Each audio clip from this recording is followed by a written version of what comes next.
WNC Heroes is sponsored by Ingalls Markets. Small business owners are the heart and soul of Marshall, but after Helene, one business stood out from the rest. Owners committed their whole operation to help the community get back on its feet. In this week's WNC Heroes, News 13's Gracie Matisse shows us how the owners of the business stepped up after so much destruction and chaos.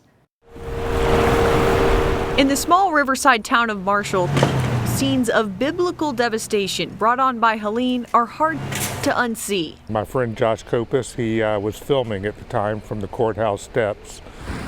At the minute the impact hit my shop, all the windows blew out and all the contents went out with it. Joel Friedman has owned Zuma Coffee on Main Street for 23 years. His friend Josh Kopis owns the Old Marshall Jail Hotel. I left at 1 p.m. that day, came back at 8 p.m., which is around when the floodwaters crested. This whole entire room was underwater. I had almost given up. I was not in the mood, in the headspace to continue doing this.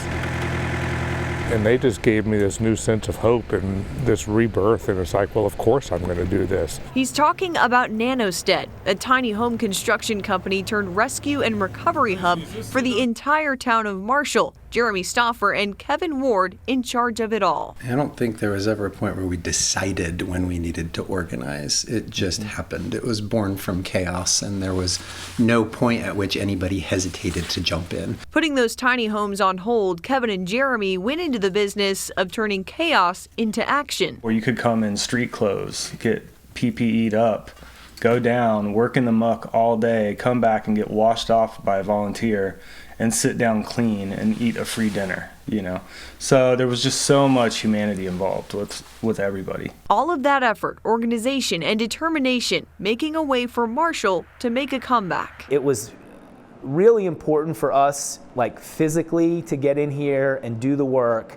And I think it also healed us emotionally. At the beginning of this, we were all friends here in Madison and in Marshall in particular, but now we've all become family. And the work isn't over. While they're resuming work at Nanostead, the newly formed Nanostead Foundation will keep supporting recovery efforts in town. People just need to be aware that we need donations, we need funding, we need volunteer help. You know, there's just a lot of people in need. And we want to see them excel. We don't want to see them get back to where they were. We want to see them excel. In Marshall, Gracie Matisse, News 13.